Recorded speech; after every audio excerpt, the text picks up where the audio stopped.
Kaziranga is a triumph of wildlife conservation. There were just a handful of Indian rhinos here a century ago.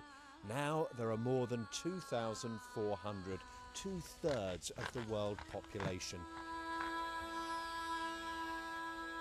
Wills and Kate paid a visit on their Indian tour. But local people say they're paying a high price for Kaziranga's success.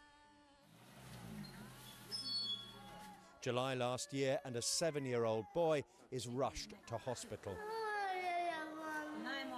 "I'm going to die," he cries. The forest guards were shouting, "Rhinoceros, rhinoceros." Then the forest guards suddenly shot me. Dilip, what is the condition of the wound now? Akash's father explains how the hospital tried to graft muscle from one leg to the other. It did not work well.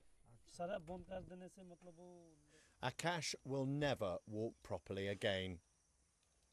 The park says it was a terrible mistake and paid his medical bills and $3,000 compensation. There was an outcry, with hundreds protesting at the mounting toll of death and injury in the park.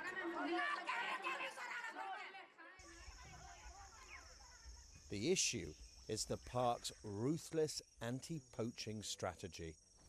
We've been invited on night patrol. Yes, Oh, yes, there's a rhino just next to us. Here, you can see here. Park rangers have been given extraordinary powers to protect animals like him. Whenever you see the poachers or any people during night time, we are ordered to shoot them. The park says the right to shoot and kill is essential to fight poaching. First, we have to warn them, who are you? Just to, if they resort to firing, then we have to kill them. That's this thing. First, we try to arrest them so that we get the information. What are their linkages? Who are others in the gang? He says the scale of the poaching menace justifies an uncompromising approach. But 50 people have been killed in the past 3 years alone. In 2015, more people were shot dead in the park than rhinos. And in the communities around Kaziranga, there is growing disquiet. This is one of many tribal groups that have lived in or alongside the forest for centuries.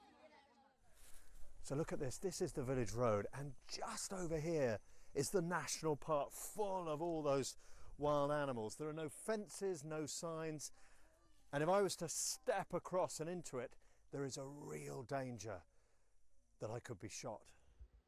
Gowan Bora Keeling's parents believe their son, who had severe learning difficulties, was looking for a missing cow when he mistakenly crossed into the park in December 2013. My son was shot in the chest by park rangers. They also slashed his arm. I don't know whether they used an axe or something else. The park says guards fired when Gowan Bora did not respond to a warning. I haven't filed a court case. I am a poor man. I can't afford to take them on. I don't know anything about how the law works. What can I do? These guards are preparing an ambush. Kaziranga explains the high death toll, saying poachers die in shootouts with guards. Now, firm figures are hard to come by, but according to the reports we can find, just one park guard has been killed by poachers in the last 20 years. Compare that to the more than 100 people shot dead by guards over the same period. The park is being run with utmost brutality. These are extrajudicial executions. There's no jury, there's no judge, there's no questioning.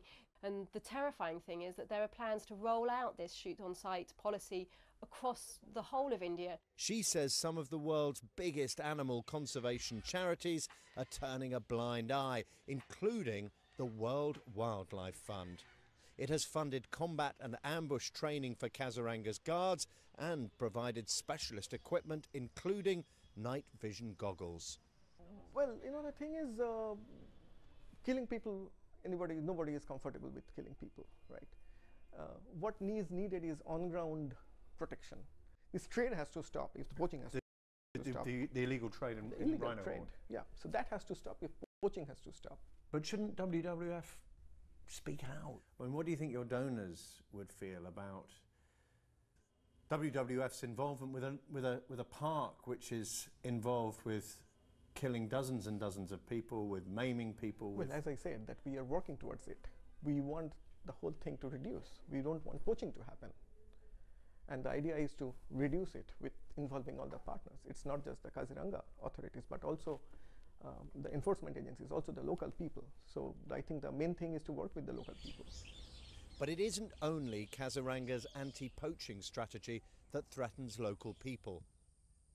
The park plans to double in size and an eviction order has been issued. The first villages were cleared in September.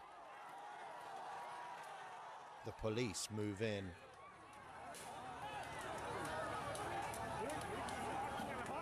The villagers start throwing stones. The police respond first with tear gas, then live rounds. 2 people were killed.